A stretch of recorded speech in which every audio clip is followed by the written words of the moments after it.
Auzubillahiminash-shaytanir-rajim. Bismillahir-rahmanir-rahim. Starting with the name of Allah, the most merciful and kind.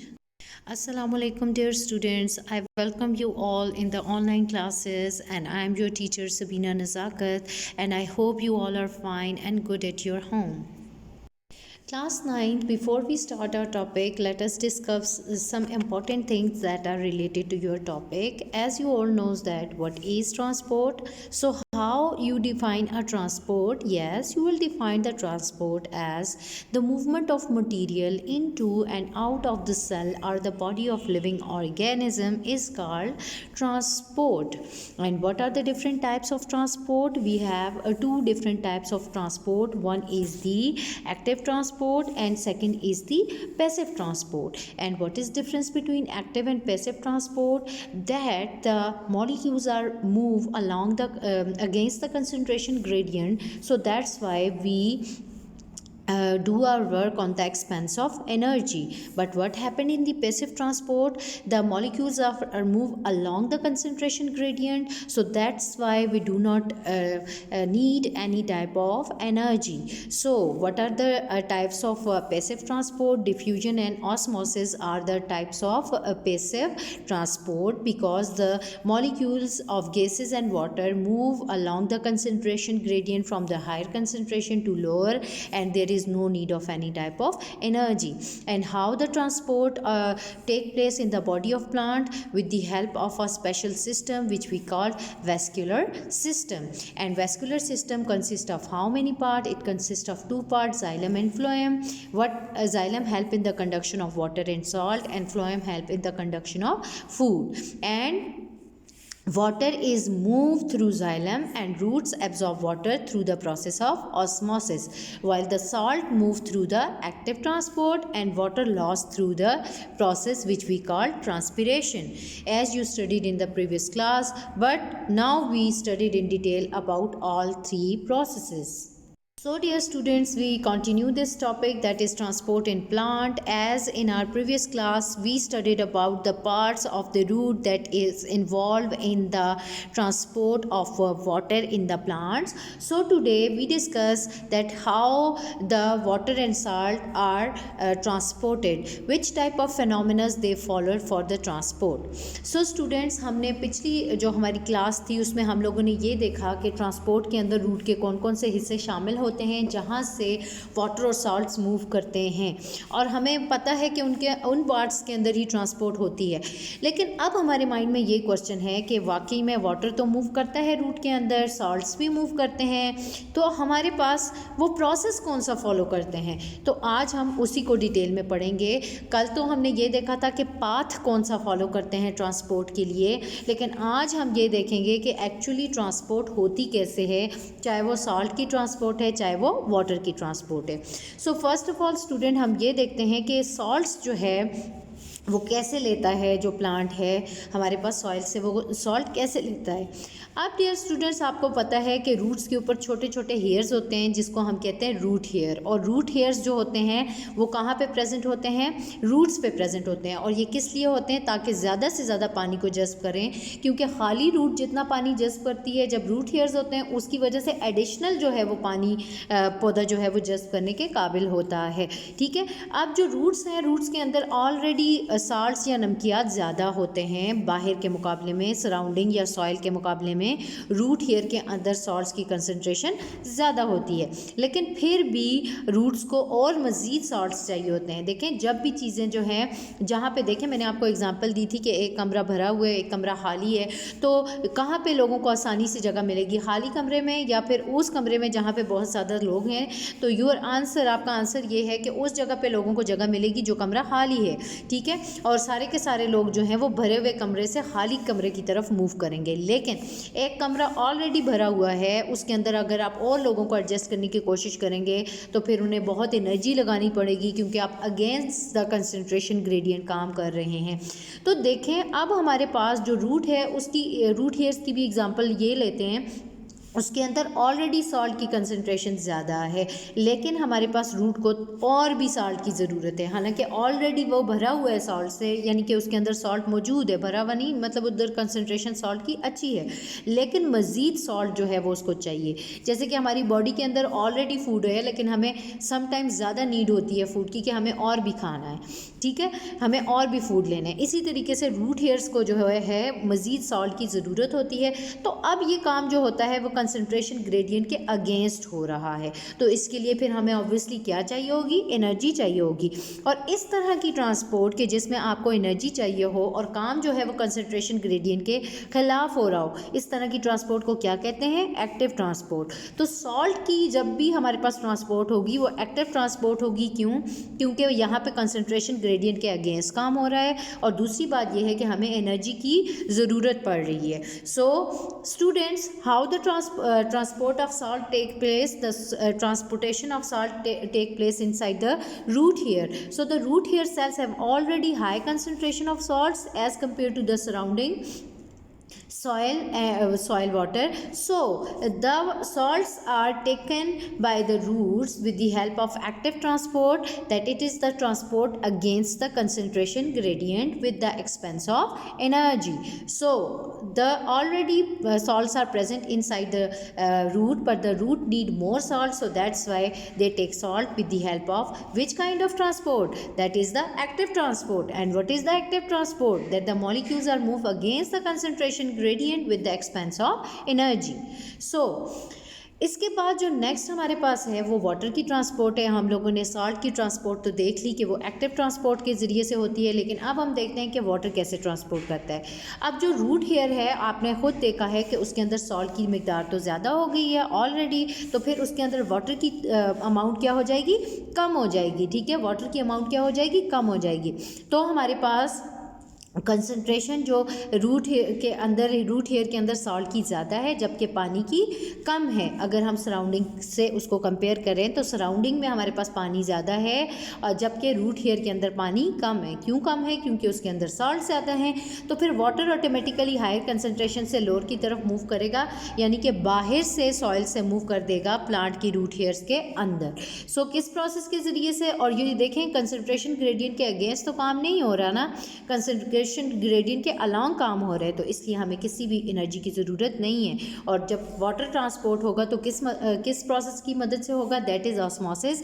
इसलिए हम इसे passive transport की type कहते हैं, क्योंकि इसमें अलॉन्ग द कंसंट्रेशन ग्रेडियंट काम होता है और हमें किसी भी टाइप की एनर्जी स्पेंड नहीं करनी पड़ती।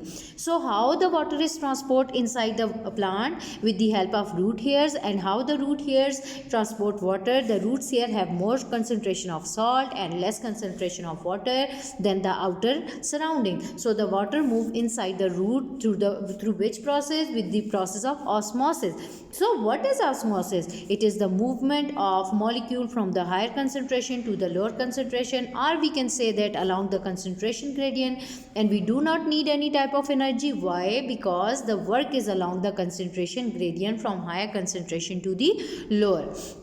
Now student, the water from the soil is taken into the epidermis with the process of osmosis, and the salt taken from the root hair with the process of active transport. Student, पौधे ने पानी तो ले लिया है और हमने उसका पाथ भी देख लिया है और उसके अंदर प्रोसेस कौन से इन्वॉल्व है वो भी देख लिए हैं। आज हम जो चीज़ पढ़ेंगे मज़ीद वो है कि अगर पौधे के अंदर पानी की कमी या ज़्यादा हो जाती है तो पौधा किस तरीके से उस बैलेंस को कंपनसेट, उसको किस तरह से मुतवाज़िन या इक्वलिटी में रखता है, ठीक है। तो हमारे पास पौधे के ऊपर जो सबसे इम्पॉर्टेंट चीज़ें होती हैं, छोटे छोटे पोर्स होते हैं, वो हमें हेल्प आउट करते हैं पानी और गैसेस को अंदर आने में भी और बाहर ले जाने में भी। तो उन पोर्स को हम क्या कहते हैं? हम उन्हें कहते हैं स्टोमेटा। लीव्स के ऊपर छोटे छोटे ये आपको पोर्स नज़र आते हैं, अगर आप इनको खोल के देखें तो हम इन्हें क्या कहते हैं? स्टोमेटा। और स्टोमेटा ये जो होता है, सुराख होते हैं छोटे छोटे, और इन सुराखों के गिर्द जो होते हैं वो बीन शेप स्ट्रक्चर होती है, जिनको हम कहते हैं गार्ड सेल। ये जो हैं, इनकी मदद से वाटर अंदर आता है और बाहर भी जाता है, गैसेस भी अंदर आती हैं और बाहर भी जाती हैं। सवाल ये पैदा होता है कि अगर पानी के पौधे के अंदर पानी ज़्यादा हो गया है तो अब उस पानी का क्या किया जाएगा? तो जब पौधे के अंदर ज़्यादा पानी हो जाता है तो पौधा क्या करता है, उस एक्स्ट्रा अमाउंट ऑफ वाटर को, ज़्यादा पानी को अपनी बॉडी से बाहर लेके आता है। किसकी मदद से? स्टोमेटा की मदद से, इस पोर्स की मदद से जो है वो पानी बाहर जाएगा। लेकिन प्रोसेस कौन सा फॉलो करेगा? उसको हम क्या कहेंगे? ट्रांसपिरेशन। जब पौधे के अंदर पानी ज़्यादा हो जाता है तो पानी जो है वो लॉस होना शुरू हो जाता है, यानी कि निकलना शुरू हो जाता है वेपर्स या बुखारात की फॉर्म में। अपर पार्ट या एरियल पार्ट का मतलब होता है ऊपर वाले हिस्से जो प्लांट्स के होते हैं वो क्या करते हैं, उस पानी को लॉस करते हैं in the form of vapours, जिस प्रोसेस को हम क्या कहते हैं? Transpiration. So what is transpiration? Transpiration is the loss of water in the form of vapor from the aerial part of the plant is called transpiration.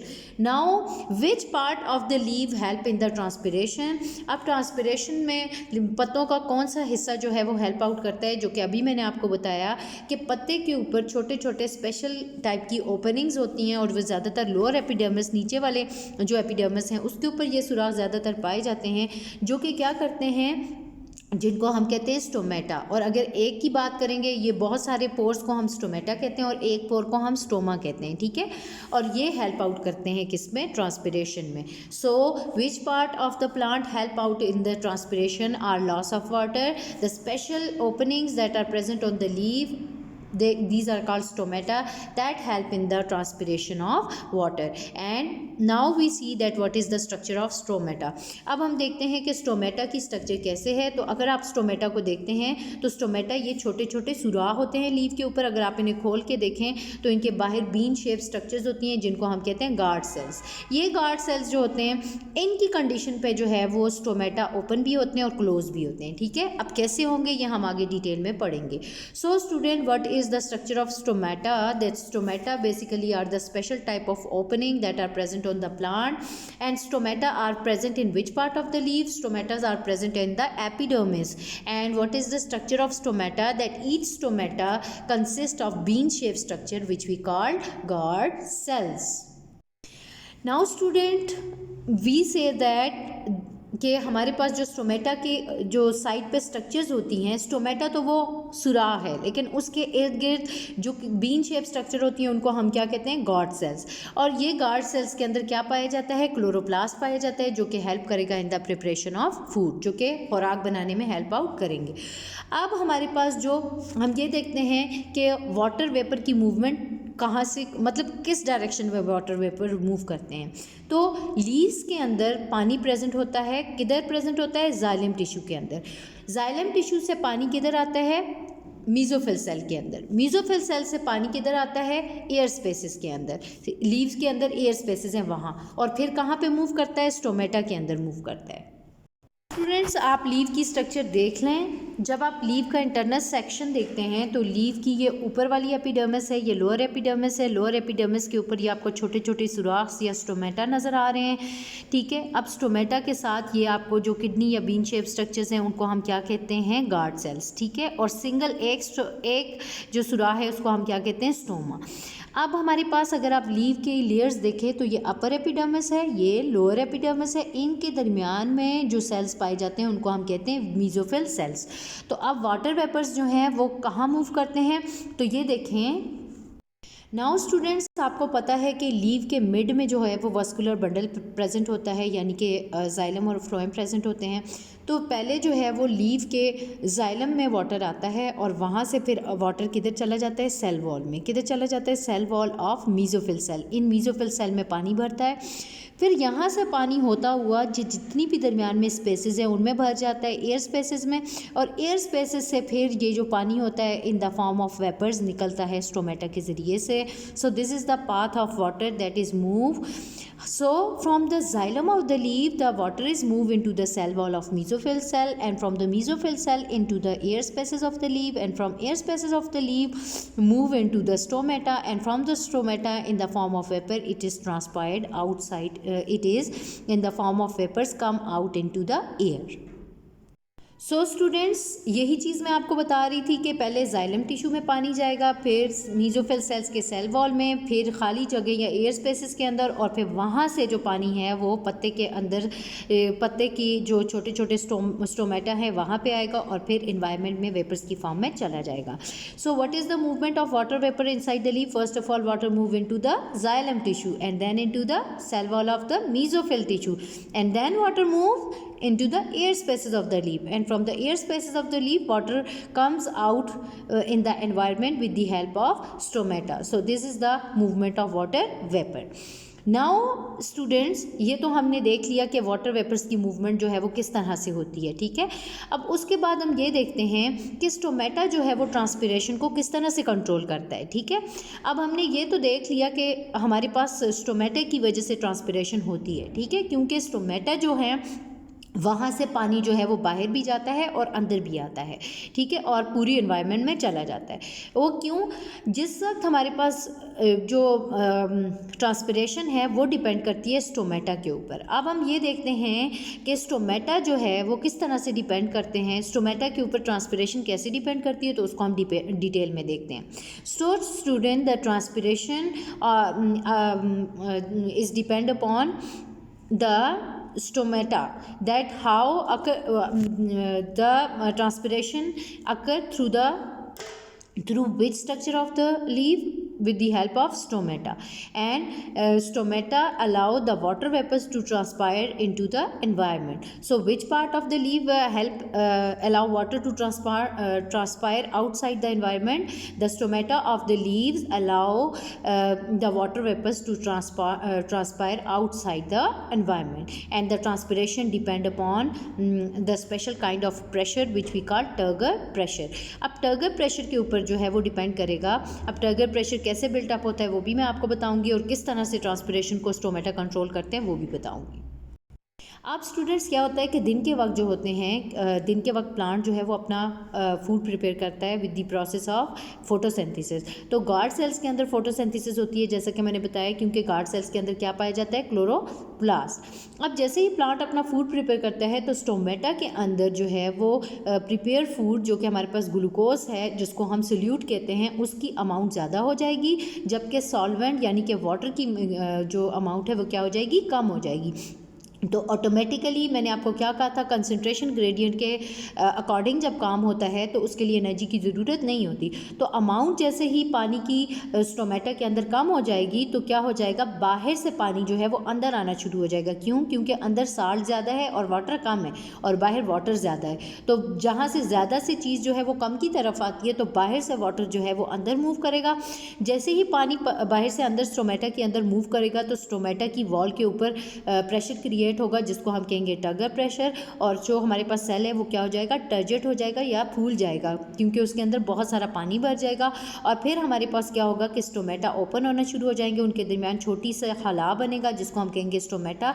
वहाँ से जो है वो वाटर जो है वो बाहर जाएगा, जो एक्सट्रीम या ज़्यादा पानी होगा, क्योंकि हमारे पास अब क्योंकि जो स्टोमेटा है वो क्या हो गए? टर्जेट हो गए या स्वेलअप हो गया। मज़ीद अगर इसमें पानी हमने और लेके आए तो ये बस्ट हो जाएंगे, फट जाएंगे, तो इसलिए यहाँ से ओपनिंग क्रिएट होती है जिसके ज़रिए से एक्सेसिव पानी जो है वो बाहर चला जाता है, ठीक है। So what happened during the day time? The guard cell do photosynthesis, and what is photosynthesis? Is the process during which the plant prepare their food. So what happened? The which concentration of salt is increase or decrease? The concentration of salt is increase in the guard cell. So what happened? The what about the concentration of water? It become less. So what happened? The water move inside, and when the water move inside, what happened? The cell become turgid. What means? What is the meaning of turgid? That the cell becomes swell up due to the intake of water. So what happened? The stomata open. Why stomata became open? In order to lose the excessive amount of water with the help of transpiration. So when the stomata are open, the maximum amount of transpiration takes place. Now अब रात के वक्त क्या होगा? रात के वक्त इसका उलट काम होगा। रात या इवनिंग के वक्त, शाम के वक्त क्या हो जाएगा कि ग्लूकोज की कंसंट्रेशन जो होती है वो कम होना शुरू हो जाती है, ठीक है।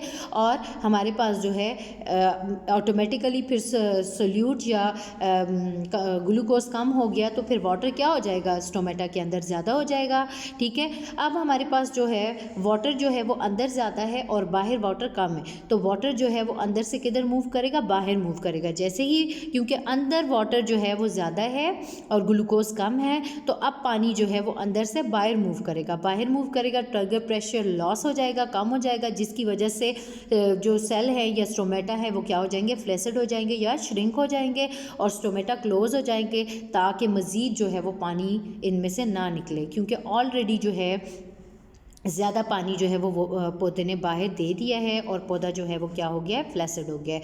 So what happen during the night time और evening time, during the night and evening time the glucose concentration is and the guard cell is falls. So what happen when the glucose concentration is fall, then the water concentration is more inside the cell as compared to the outside. So what happened, that the water from the inside of the cell move outside, and what happened, the cell become shrink, and this condition, the opposite of turgidity is flaccidity, so the cells become flaccid. And what about the turgor pressure, the turgor pressure is lost, so that's why the stomata become closed and they lost their turgidity. And with the help of this process, the less amount of transpiration occur. So what happened, the less amount of transpiration occur inside the stomach. तो students, आपको ये point clear हो गया है कि क्यों हमारे पास जो ट्रांसपिरेशन है वो डिपेंड करती है,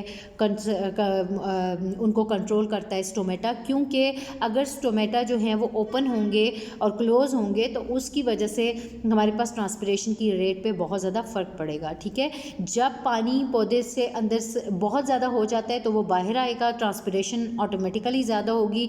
जब हमारे पास पौधे के अंदर वाटर की कंसनट्रेशन ज़्यादा है, ज़्यादा से ज़्यादा पानी वो बाहर की तरफ लेके जाता है, उसकी वजह से स्टोमेटा बंद हो जाएंगे तो ऑटोमेटिकली ट्रांसपिरेशन भी क्या हो जाएगी, लेस हो जाएगी। So transpiration process depends upon the condition और the stomata, that we can see that the stomata are open and closed. When they are open, then more transpiration occur. When they are closed, then less amount of transpiration occur. Students, now we sum up our lecture. First of all, we discussed that what is transport. Basically, transport is the movement of material into and out of the body of the cell of an organism. We called it transport. And we say that we, in our lecture, today's lecture, we studied about the transport of salt and water in the plant. So how the amount of salt is transport inside the plant body or inside the plant through the active transport, and how the water is transport, it is transport through the process of osmosis, which is a passive transport. So active transport, in which the expenditure of energy is involved because the work is doing against the concentration gradient. But in the osmosis or passive transport, there is no need of energy because the work is done along the concentration gradient. Now we also learned about transpiration, that what is transpiration, it is the loss of water from the upper part of the plants. And what are the stomata? Stomatas are the small openings that are present on the leaf, and stomatas are circle are lined by a bean or kidney shaped structure which we call gourd cells, and the stomata are present on the leaf. And what is the path of the water, that the water move into the xylem of the leaf, and from the xylem of the leaf the water is moved into the mesophyll cells, and then the cell wall of the mesophyll cell. From the cell wall of mesophyll cell the water is moved into the air spaces, and from the air spaces the water is moved into the stomata, and from the stomata the water is lost in the form of vapor into the outer surrounding or the air. Now when the stomatas are open during the daytime, the stomatas are open when the plants prepare their food. How plants prepare their food? With the help of photosynthesis. What happened during the daytime? The more amount of glucose are present and the less amount of water is present, so the water move inside the cell and it become turgid. What is the meaning of turgidity? That the cell swell up when they intake a large amount of water, so the opening is created which is called stomata, through which the maximum water is lost through the transpiration.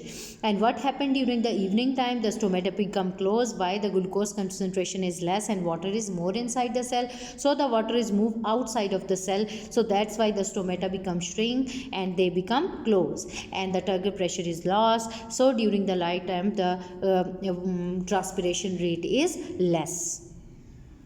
So the stomata control the transpiration, depends upon the concentration of water and salt that is present inside and outside.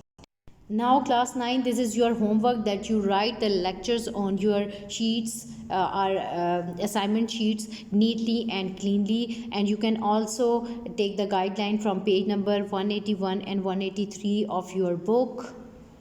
So students, here is the page number 182 of your book, from where you can take the help and you make the proper heading as I do in my lecture. And this is the page number 83. From that you also take the help in order to prepare your homework. Students, आपने जितना मैंने आज lecture पढ़ाया है वो सारे का सारा उसी तरह से हेडिंग, सब हेडिंग और अलॉन्ग विद डायग्राम आपने उसको नीट और क्लीन करके अपनी कॉपी पे लिखना है। और कहीं से अगर आप कंफ्यूज हैं, कहीं से अगर कोई चीज़ है जो आप मज़ीद पढ़ना चाह रहे हैं, तो आपकी बुक में, उसकी बुक में भी देख सकते हैं, ठीक है। और मैंने आपको जो है वो बुक से आप डायग्राम्स वगैरह की हेल्प ले सकते हैं, ठीक है। और आप लोगों ने जो है वो ये काम मस्ट सबमिट करवाना है, और आपने पूरे वीक का काम जो है वो 7 दिसंबर को आपने जो है वो स्कूल में सबमिट करवाना है, क्योंकि आपकी ये जो असाइनमेंट के मार्क्स हैं ये आपके 50% कंसिडर किए जाएंगे, ठीक है। और ये कंसिडर किए जाएंगे आपके डिटेंशन के एग्ज़ाम। और अगर आपने ये काम टाइम पे नहीं करवाया या नहीं पहुंचाया, तो फिर जो है वो आपके 50% मार्क्स डिडक्ट हो जाएंगे। और वो बच्चे जिनके मार्क्स 60% से कम है, हम उन्हें फ़र्दर जो है वो एग्ज़ाम नहीं देने देंगे, उन्हें बोर्ड एग्ज़ाम्स में नहीं बिठाएंगे। तो इसलिए आपने इस चीज़ को बहुत गौर से करना है, बहुत अच्छे तरीके से करना है, विद प्रॉपर पेपर प्रेजेंटेशन, और लेट सबमिशन नहीं करनी। Thank you so very